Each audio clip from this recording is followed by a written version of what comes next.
Bersyukur Tuhan atas apa yang telah Tuhan berikan buat setiap kami, atas anugerah-Mu ya Bapa, atas perlindungan dan pertolongan-Mu Tuhan bagi setiap kami Tuhan. Kami boleh melalui masa-masa yang lalu, hari-hari kemarin Tuhan, bersama-sama dengan Engkau yang melindungi setiap kami, Engkau yang telah meliputi setiap kami dengan kuat kuasa darah-Mu, sehingga kami boleh berkumpul pada sore hari ini Tuhan untuk memuji dan memuliakan nama-Mu. Inilah hidup kami Tuhan, inilah hati kami mau berikan hanya kepada-Mu Tuhan, biarlah menjadi wangian yang harum di hadapan-Mu dan menyenangkan hati-Mu ya Yesus. Terima kasih Bapa, terima kasih Allah Kudus, kami siap Tuhan di dalam nama Tuhan Yesus untuk bungkus ibadah ini dengan kuasa darah-Mu Tuhan. Kami percaya Roh-Mu memenuhi setiap kami, mengalir memenuhi setiap kami umat di tempat ini Tuhan, menjamah hati kami Tuhan, menyembuhkan setiap kami yang sakit ya Bapa, memulihkan setiap kami yang berbeban berat ya Bapa. Terima kasih Bapa, hanya di dalam nama Tuhan Yesus Kristus. Amin. Terima kasih Tuhan Yesus.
Pada saat kami memuji Engkau Tuhan, Engkau melihat dan Engkau mendengar puji-pujian itu. Dan kini tiba saatnya kami mau duduk tenang, Engkau yang berbicara dan kami yang mendengar. Urapi setiap kami, Roh Kudus. Urapi setiap kami. Bila kami senantiasa memberi ruang kepada Roh Kudus bekerja pada setiap kami orang percaya. Terima kasih Bapa. Hanya di dalam nama Yesus kami siap untuk menerima firman Tuhan. Haleluya. Amin. Silakan teruskan. Ya, silakan langsung ditampilkan slide saya pertama.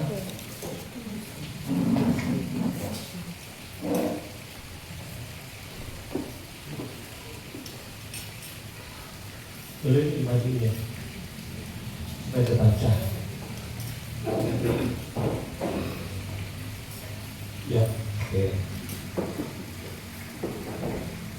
Saudara, malam hari ini sengaja saya ingin menyampaikan satu tema yang jarang dibicarakan, jarang sekali dibicarakan.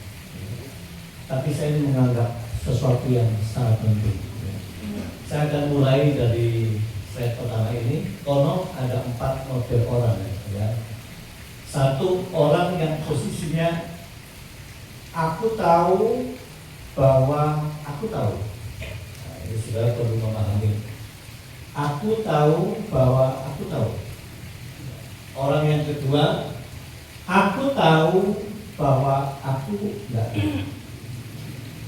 Orang yang ketiga, aku tidak tahu bahwa aku ini tahu. Ya. Ini sedikit berpikir ya. Yang keempat, aku tidak tahu bahwa aku ini tidak tahu. Menurut saudara yang paling konyol yang mana? Lompat.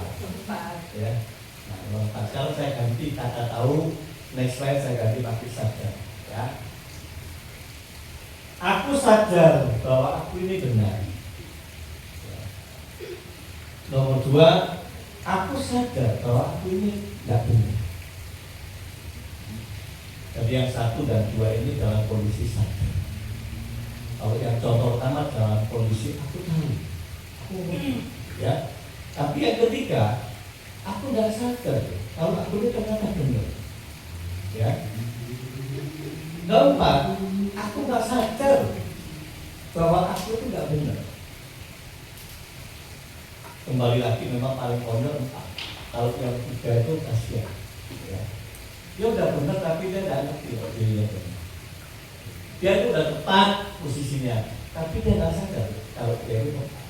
Jadi ini kasihan nomor 3. Kalau nomor 4 ini konyol. Ya.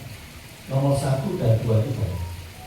Artinya saudara dan saya dalam kondisi selalu sadar, selalu tahu posisi. Ya.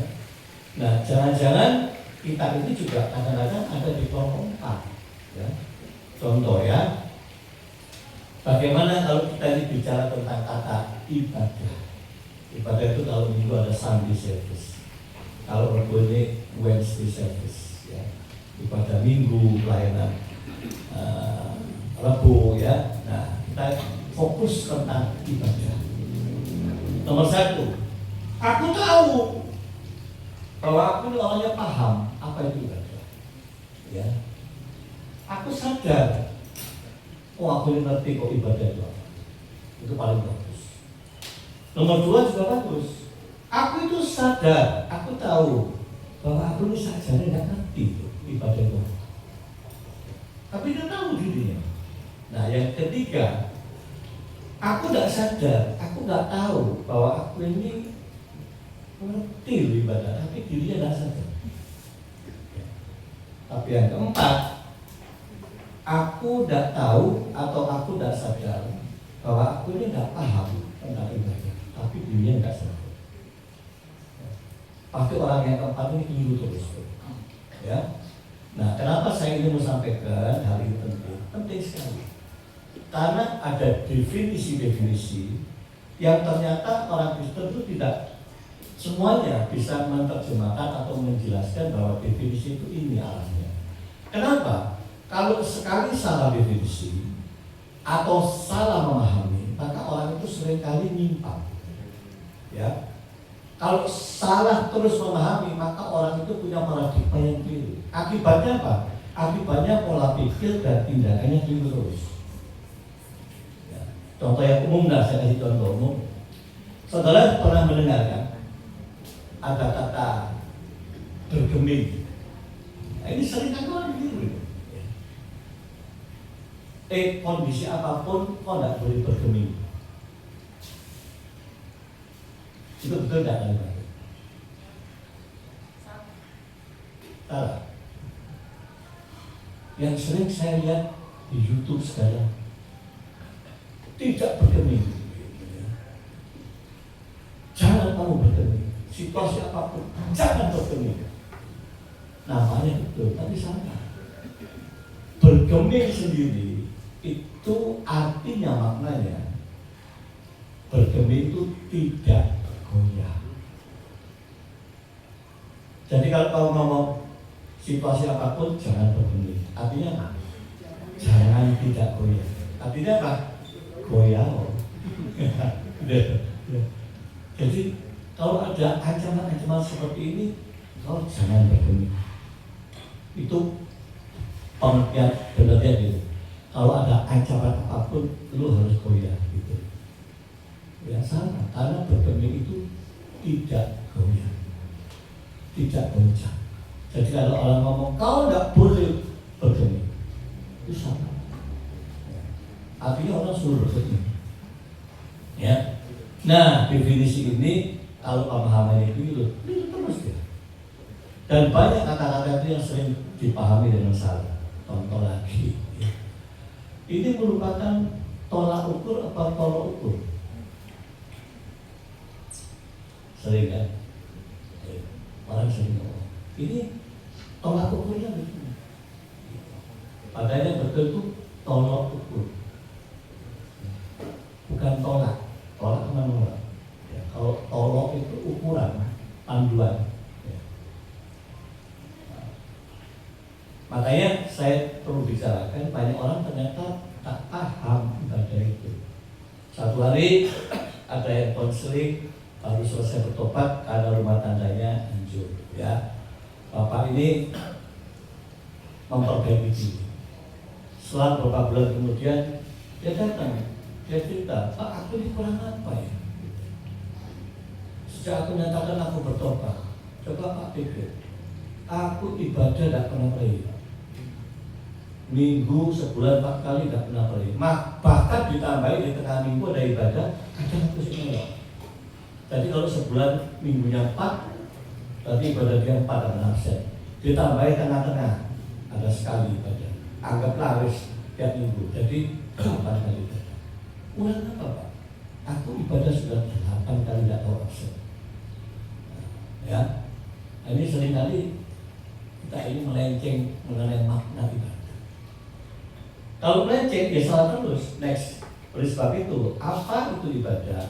Bagaimana, di mana dan kapan, mengapa ibadah ini harus terjawab dengan baik ibadah. Anda tidak percaya, Anda pikir sendiri. Anda ini jangan-jangan masuk kelompok kita yang keempat. Aku tidak sadar bahwa aku tidak paham ibadah.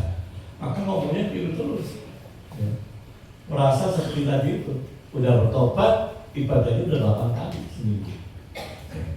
Nah, ibadah next perjanjian lama itu patokan katanya itu avoda. Avoda itu dipakai dengan makna ini penting. Avoda itu ibadah perjanjian lama, sudah jelas mulai perjanjian lama.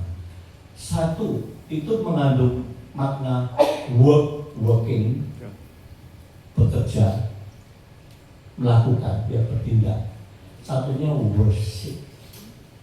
Jadi ada hubungan dengan kita yang pernah saya sampaikan di sini, praise and worship. Ada hubungan. Dan worship ini work. Artinya ibadah itu apa kerjamu sehari-hari itu.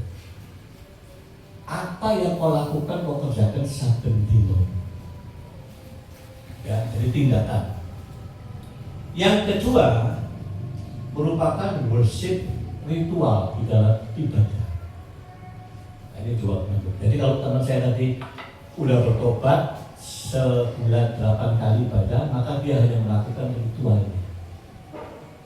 Ya, ritual tok 8 kali. Dan dia merasa sudah itu baik. Padahal yang diminta Tuhan itu apa worknya? Apa ini praktek sehari-harinya? Ya, panduan konsep kerja dan ibadah. Ini pegangan penting yang pengertian avoda. Ya. Sekarang kita tengok di perjanjian baru. Perjanjian baru. Perjanjian baru kata ibadah dipakai 1, 2, 3 ya. Tapi sorry ini kebalik ini sama ini ya.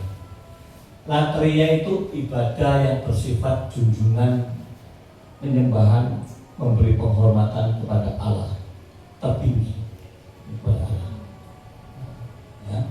Kalau duelia itu bersifat penghormatan kepada orang-orang kudus. Contohnya kalau di kalangan karismatik biasanya enggak ya. Tapi kayak gereja-gereja Katolik itu ada penghormatan kepada Bunda Maria. Ya. Itu polanya pakai duelia. Tapi ini bersifat penyembahan tertinggi kepada Allah, nah untuk yang lain Allah. Kedua, diakonia bersifat kepada orang lain. Paham ya? Ini sama maknanya kalau kita ringkas. Next, makna di perjanjian baru. Kata ibadah yang dipakai bukan hanya ritual, tapi hidup yang dipersembahkan. Ini ada di Roma 12 ayat 1. Ya. Lalu juga kerja sehari-hari. Diakonia itu juga praktek kepada orang lain, tindakan kasih. Work. Ya. Nah, pelayanan dan penyembahan menjadi satu kesatuan. Ini pelayanan dan worship menjadi satu kesatuan hidup untuk memuliakan Tuhan. Ada di Kolose ya. Sama kalau disimpulkan. Next, bahkan di perjanjian baru ditegaskan seperti ini. Ada 2 perjanjian baru katakan. Ini loh ibadah yang sejati. Betul-betul real ibadah itu yang ini. Apa itu? Roma 12 ayat 1. Demi kemurahan Allah, aku menasihatkan kamu supaya kamu mempersembahkan tubuhmu sebagai persembahan yang hidup dan yang berkenan kepada Allah. Itulah ibadahmu yang sejati. Jadi Tuhan minta seluruh hidupmu itu dipersembahkan Tuhan. Termasuk bagaimana kau jaga kekudusan dipersembahkan Tuhan. Itu yang sejati. Ya. Jadi kalau ibadah memang Minggu, Rabu itu ini adalah ritual. Ini hanya unsur worship yang sifatnya ritual. Tapi Tuhan ingin seluruh hidupmu itu sejati. Bahkan ditambahi lagi ada ibadah murni. Yakobus 1:27. Ibadah murni dan tak bercacat di hadapan Allah Bapa kita ialah mengunjungi yatim piatu dan janda-janda dalam kesusahan mereka. Jadi ibadah murni itu kalau saudara punya empati kepada orang lemah, janda-janda yang tidak percaya, itu tindakan empati itu murni. Jadi kalau kita pegang tindakan sejati dan murni itu apa? Praktek hidup dari Tuhan. Ya, oleh sebab itu jangan kita terjebak bahwa ibadah itu hanya kunjungan-kunjungan di dalam gedung-gedung gereja yang terus kita lakukan, kita merasa sudah puas cukup. Ya, enggak. Ibadah itu berarti everyday. Sama saya sambung yang kemarin saya bicara worship. Worship itu tidak boleh dipisah oleh praise. Makanya kalau ada WL ngomong habis praise, sekarang kita akan masuk worship, saudara. Itu dipisah, nggak boleh. Tadi praise, nyanyi. Sekarang kita masuk worship, tidak boleh. Karena worship itu terkandung di dalam semua pujian. Worship itu penghormatan kepada Tuhannya, lahir dari sini. Disalurkan lewat pujian himne, lewat pujian kontemporer, lewat bermazmur itu ada isi worshipnya. Jadi tidak bisa begitu. Itu paket, ya. Jadi penyembahan itu apa Pak prakteknya? Praktek sehari-hari persis sama dengan ibadah. Worship itu kalau saudara hari ini ada kesempatan, ini kalau orang tahu nih, kalau aku korup 100 juta ini lewat ya. Siapa yang tahu? Belakang hari kan ramai anggota DPR ya. Saya juga baru tahu anggota DPR gajinya di atas 4 miliar sebulan. Ya. Yang buka rahasia siapa itu? Krisdayanti. Ya. Ternyata di atas 2 miliar sebulan. Nah itu masih korup. Nah pada waktu saudara jadi anggota DPR ada kesempatan korup. Berapa itu korup? 10 ya. Saudara saja sebagai anak Tuhan. Enggak pantas, enggak cocok. Aku enggak mau korup. Maka dia tinggalkan. Pada waktu kau menolak, itu loh kau worshiping sama Tuhan. Pada waktu kau katakan tidak, engkau itu menghormati, mengagungkan, menyembah Allah dalam praktek. Dengan kata lain, engkau lakukan ibadahmu di luar. Habis di gereja ritual, keluar, engkau praktek tetap. Gitu. Jadi ibadah itu terus 24 hours sama dengan worshiping. Karena itu saya senang mengulang tentang worship ini karena masih sering dipisah-pisah saja. Ya. Kemarin pun saya di Surabaya ibadah itu sama. Mari sekarang kita masuk dalam worship. Tadi nyanyi itu dalam worship gitu, ya. Nyanyi toh. Enggak. Worship itu memberi nilai tertinggi, ya. Lewat pujian 1, pujian 2, bermazmur itu. Tidak boleh dipisah, kalau dipisah semua apa? Ternyata prakteknya saya ngomong sama dia lah, ya kok prakteknya salah kan? Karena pada waktu worship dia tuh berbahasa lidah, loh bukan itu, loh bukan. Dia memilahnya tadi pun nyanyi, sekarang itu speak in tongue, itu katanya worship. Ya. Ya. Nah belum lagi ditambahi sekarang kita akan bicara WL itu WL urapan. Hamba Tuhan ini urapan satunya enggak. WL satunya urapan, satunya enggak. Lah gimana itu? Ya. Ini kata-kata ini memang sering kali muncul di kalangan karismatik dan Pentakosta. Di Protestan jarang, nggak pernah dengar. Tapi sering itu urapan. Urapan itu sing kayak apa? Dalam praktek gitu. Kita ini pengen lihat sini apa urapan. Kemarin juga begitu. Ini berapa? Emang bagus. Terus saya tanya sih dia berapa tuh sih? Tak sebenarnya bingung. Ya. Saudara, kata urapan atau pengurapan itu sudah muncul di Perjanjian Lama. Kalau mau urapan selalu berkaitan dengan anointing oil, selalu berkaitan dengan minyak urapan. Anda boleh teliti di Perjanjian Lama, bikin minyak urapan itu orang aturannya, ruwet aturannya, ditimbang, ukuran apa? Ya, itu dulu. Jadi kalau Daud diurapi, setelah Daud diurapi, Roh Allah, kuasa Allah ada di Daud. Selalu begitu dulu. Ya, Saul diurapi, ada kuasa Allah di sana. Karena zaman dulu itu tidak semua orang itu dihinggapi Roh Allah. Ya, hanya orang-orang yang diurapi. Pada waktu pengurapan itu ada oil, minyak urapan. Ditariklah kehidupan zaman itu, ditarik oleh orang-orang itu masuk di Perjanjian Baru. Nah, dipraktekkan di Perjanjian Baru. Seolah-olah kayak itu dulu. Nah, sudah berubah. Sejak masanya Yesus mati naik ke surga, bercurah Roh Kudus, berubah mulai titik itu. Sudah berubah total. Berubahnya apa? Tidak berlaku lagi seperti urapan minyak yang diukur-ukur bikinnya itu untuk mengurapi orang-orang, tidak berlaku. Perjanjian baru hanya mencatat satu hal, satu peristiwa. Minyak urapan itu diberlakukan khusus untuk orang sakit. Di luar itu tidak ada. Ya. Nah, kalau kita apa Pak? Orang urapan yang sering kita ngomong gitu ya. Nah, kita ini perlu paham supaya pengertian definisi itu kita nggak keliru terus. Ya. Tapi ngajar orang lain keliru, ngajar anak keliru. Ya. Nah, urapan itu apa? Ayo kita buka dulu. Tolong dibuka 1 Yohanes 2 ayat 20. Nah, ya. Ini hal penting supaya kita ini tidak belepotan di luar. Ya. 1 Yohanes 2 ayat 20.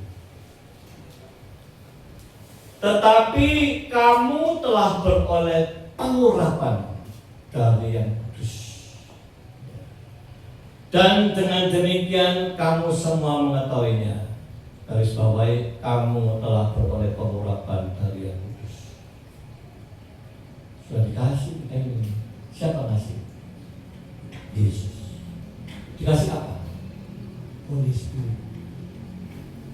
Sejak pencurahan Tuhan ngomong siapa yang percaya kepada Yesus, Roh Kudus itu ada dalam diri. Ya, diperkuat ayat 27. Sebab ayat 27. Ini 20 ya, ayat 27. Sebab di dalam diri kamu tetap ada pengurapan. Loh. Dalam diri kita yang zaman ini itu tetap ada Roh Kudus. Pengurapannya ya kalau dikasih Roh Kudus itu loh. Itu tetap, pengurapan itu tetap ada. Yang telah kamu terima daripadanya, yang sudah kita terima dari Yesus. Sudah ada, ya. Karena itu tidak perlu kamu diajar oleh orang lain, lalu lebih ekstrim lagi. Jangan bingung. Harus ada orang yang ngajar kamu, tidak ada yang ngajar kamu gimana? Ternyata Holy Spirit ngajar kamu. Ya. Iya, kadang-kadang kita baca kita nggak ngerti, nggak tolong Roh Kudus. Dia bisa bukakan. Aneh ya, aneh itu orang dunia sulit menerima. Roh Kudus bukakan pikiran, ngerti. Saudara, jujur Alkitab itu bukan hal yang gampang, sulit. Banyak di Alkitab itu hal-hal yang sifatnya figuratif. Tidak semuanya itu yang real. Nah, kita tidak bisa bedain real. Banyak yang figuratif, banyak yang simbol-simbol. Kalau kita tidak bisa bedain, jadi bingung. Nah, salah satu saja Mazmur 133 itu. Embun Gunung Hermon. Embun dipikirin kemana? Ingat? Dari Gunung Hermon dibawa ke Bukit Sion. Ini wow, saudara. Wow. Satu di utara Lebanon, dikirim ke Bukit Sion di selatan, utara selatan. Wow. Jadi kalau dihitung oleh pengetahuan yang benar, gak nyampe embun tek, juga bisa dibawa ke sana. Ini figuratif. Tuhan itu suka memberkati kepada kerukunan. Embun ini berkat, simbol berkat. Kadang-kadang kita nggak bisa bedain, itu jadi bingung. Ya. Makanya saya bilang aku tadi sulit. Nggak teliti kita nggak ngerti. Nggak ngerti ya keliru.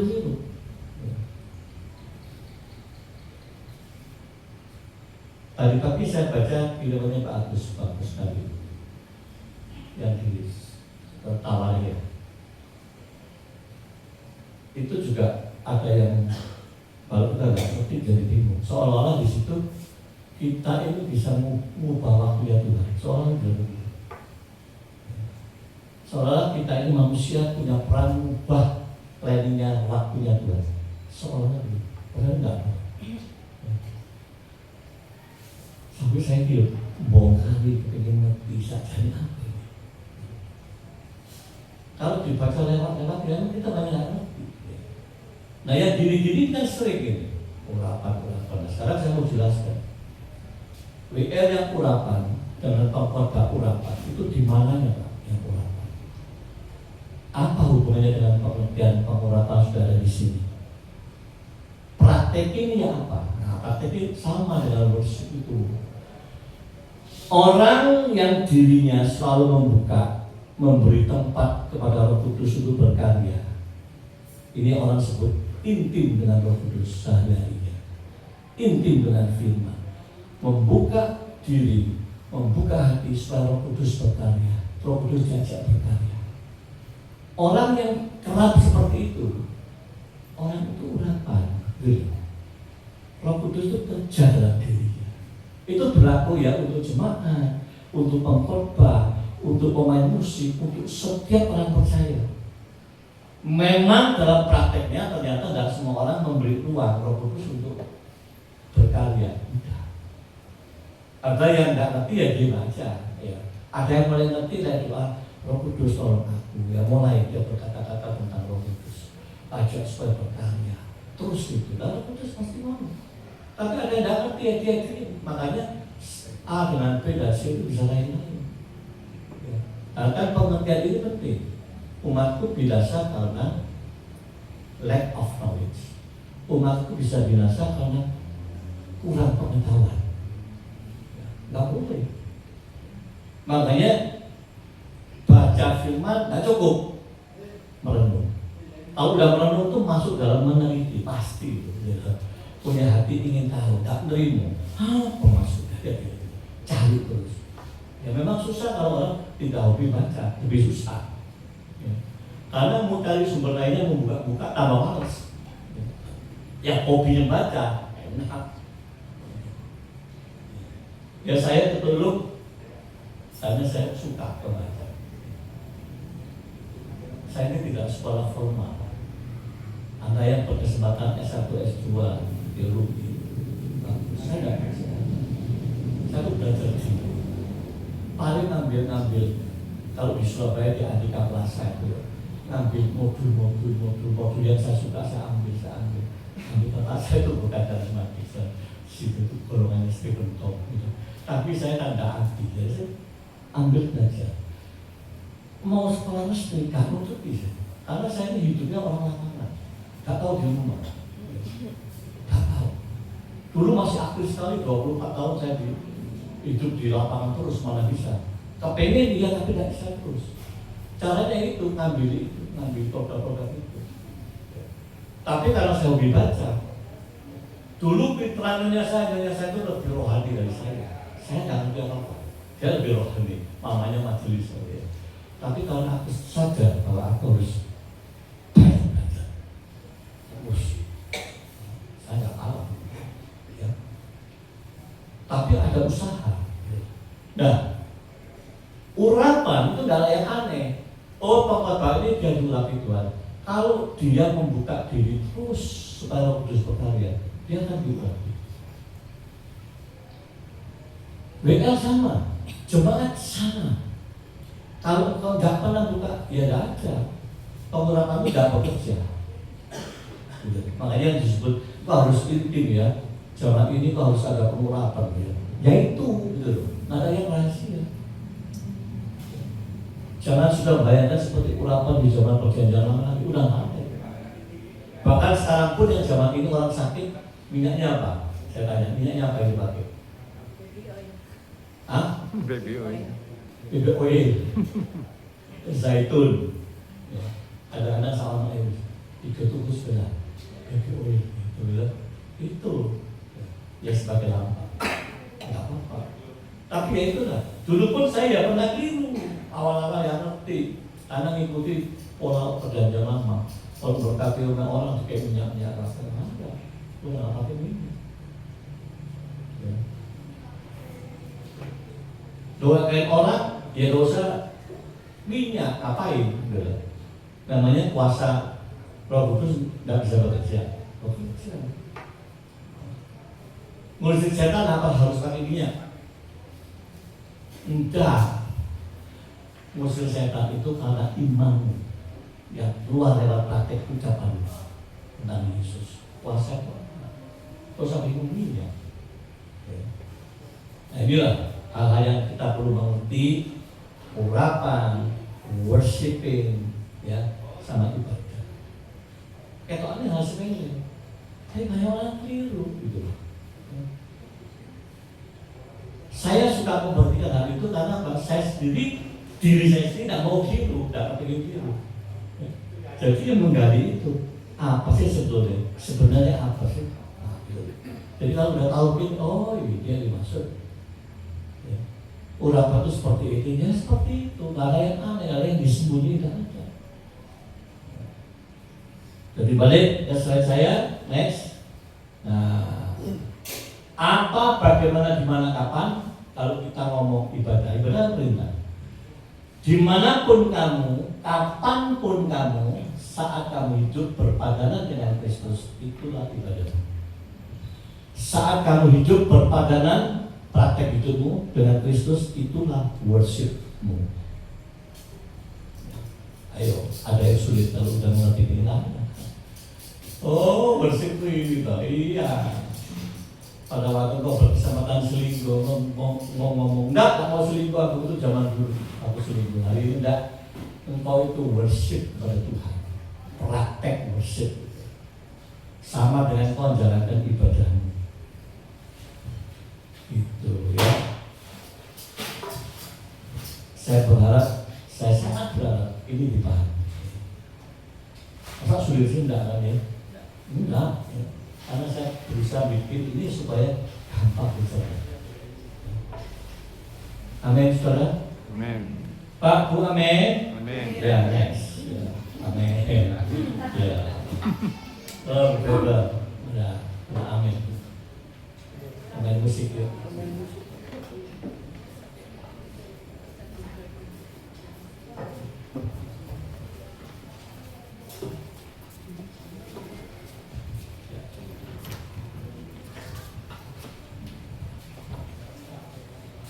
Kita tidak boleh berlama karena ada acara khusus.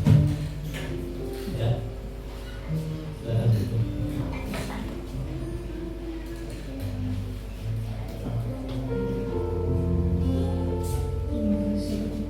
Hidupku mengenali firman-Mu, tanda mujizat sertai di dalam tanganku. Kau bersamaku di jalanku, jadi bukti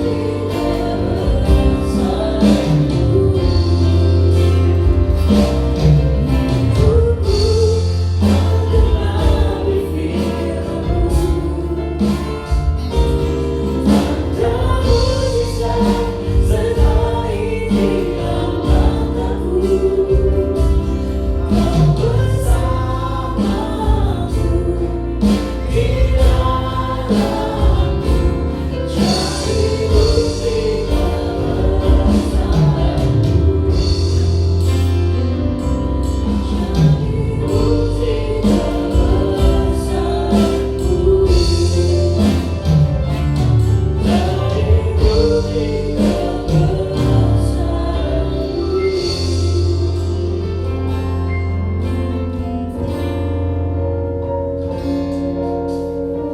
Terima kasih Tuhan Yesus, Roh Kudus yang baik.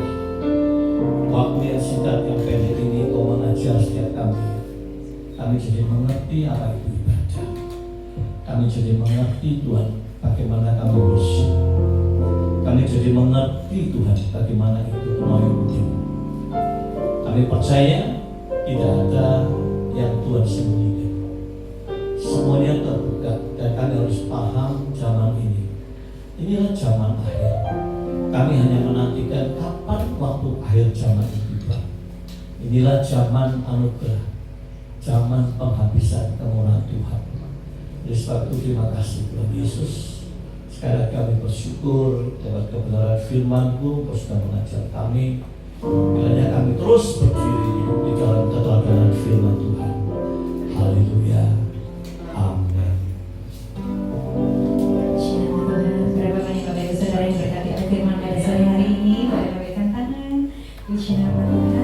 Kita saatnya kita akan memberikan korban persembahan. Mari sekali lagi kita tundukkan kepala, berserah kita berdoa. Bapa yang baik, terima kasih Tuhan. Firman-Mu yang telah disampaikan oleh hamba-Mu ya Bapa, yang boleh kami dengar, sehingga setiap kami Tuhan jemaat-Mu, kami boleh menjadi pelaku firman yang berkenan di hadapan Tuhan dan menyenangkan hati Tuhan selalu. Engkau juga memberkati Tuhan, hamba-Mu yang telah menyampaikan kebenaran firman-Mu, Engkau pakai lebih lagi untuk kemuliaan nama Tuhan, yang memberkati pelayanannya, memberkati pekerjaannya, memberkati keluarganya, dimanapun berada. Biarlah Tuhan Engkau yang selalu menyertai, Engkau yang membuat sukses, berhasil dan selalu beruntung. Terima kasih Bapa, hanya di dalam nama Yesus kami siap Tuhan memberikan korban persembahan yang terbaik. Haleluya, amin.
Untuk ibadah hari Minggu akan diadakan pukul 5 sore dan hari Rabu jam 6 sore. Kemudian ibadah hari Minggu 7 September 2025 akan dilayani oleh Bapak Pendeta Agus Nur Cahyo. Kemudian persembahan dapat ditransfer ke rekening BCA. Jadi bagi Bapak Ibu Saudara yang rindu memberikan persembahan melalui transfer, memberikan persembahan dalam persepuluhan, bisa langsung transfer ke rekening BCA di 3850991277 atas nama Idawati atau Lydia Kristianti. Kemudian bagi Bapak Ibu yang rindu dilayani konseling, kemudian didoakan ataupun pelayanan pastoral, baik itu kematian maupun pemberkatan pernikahan, bisa langsung menghubungi Bapak Pendeta Jusman atau Ibu Pendeta Tiwi. Baik, begitu pengumuman dari saya. Mari Bapak Ibu Saudaraku, kita bangkit berdiri.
Jika engkau engkau memiliki ibadah yang sejati, yaitu persembahkan tubuhmu sebagai persembahan yang hidup, yang kudus dan yang berkenan kepada Allah.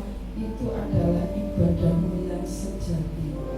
Tuhan mengingatkan persembahan tubuhmu, persembahkan hatimu, supaya kita pada akhirnya tidak bercacat celah di hadapan Allah. Dan setiap kami untuk bisa menjadi baru Tuhan di dalam Engkau. Memberkati Pak Jusman yang sudah memberitakan firman-Mu, dalam pengurapan mengalir terus di dalam hidupnya, supaya ada hal-hal yang baru di dalam hidupnya untuk disampaikan, untuk bisa menjadi berkat bagi banyak orang. Terpuji nama-Mu Tuhan, Engkau memberkati kami semuanya Tuhan, yang rajin ibadah ini Tuhan. Kiranya berkat-Mu turun atas umat-Mu tempat ini. Kami percaya saat kami hadir untuk mempersembahkan hidup kami, Tuhan memelihara hidup, Tuhan menyembuhkan segala penyakit, dan Yesus hidup di dalam hidup kami. Terima kasih Tuhan. Angkat imanmu, percaya bahwa berkat yang datangnya dari Allah Bapa, Putranya yaitu Yesus Kristus, kuat kuasa Roh Kudus yang senantiasa memimpin, membimbing, melindungi, memberkati mulai hari ini sampai selama-lamanya. Semua yang diberkati Allah berkata amin. Tuhan memberkati. Happy birthday, happy birthday, happy birthday to Ida. Happy birthday to you. Happy birthday to you.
Patrick harus mencium mama.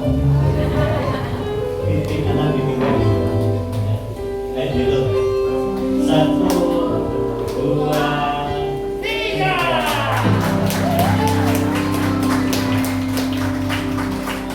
Patrick mau kasih salam apa ke mama?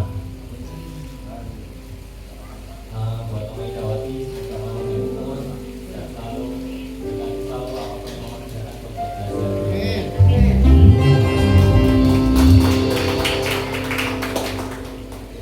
Terima kasih. Sekarang untuk Bu Ida mau bicara umur 69.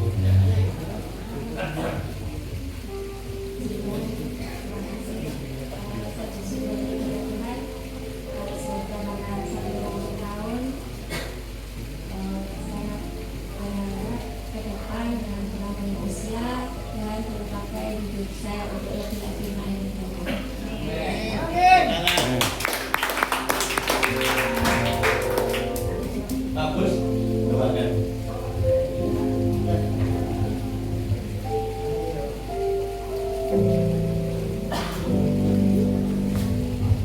Mari kita mengarahkan tangan ke meja.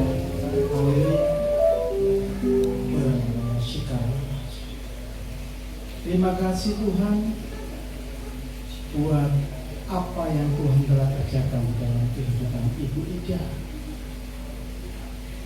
Kau baik, Engkau membawa kehidupannya semakin hari semakin melekat kepadamu, dan semakin hari semakin berbuah di dalam ketekunan. Terima kasih Yesus, terima kasih. Dan kami percaya seluruh keluarganya pun diberkati Tuhan.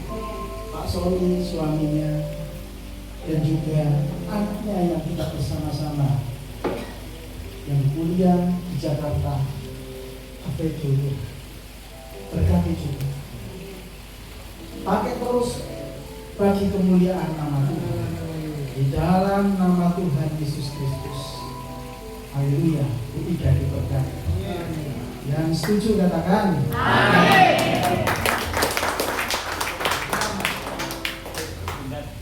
Oh ya, diundang foto dengan Ibu Ida. Mari kita foto bersama.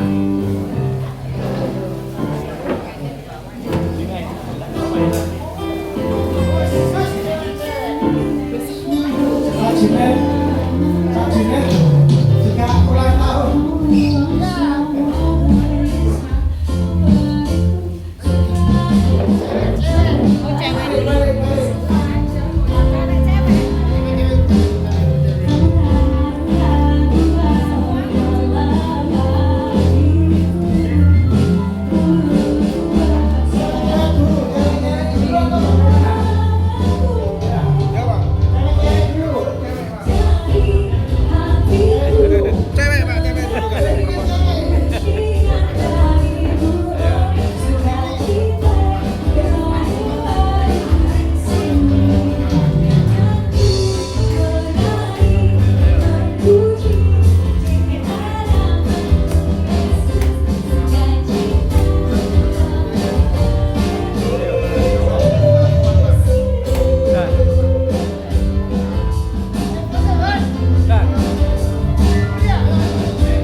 Ya.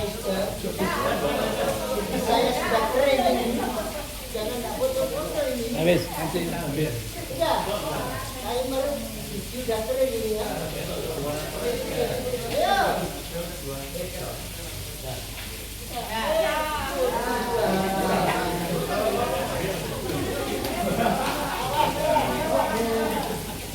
Selamat ulang tahun Pur. Boleh tak ikut? Iya. Dipersilakan untuk menikmati hidangan di bawah. Saya kira menikmati hidup.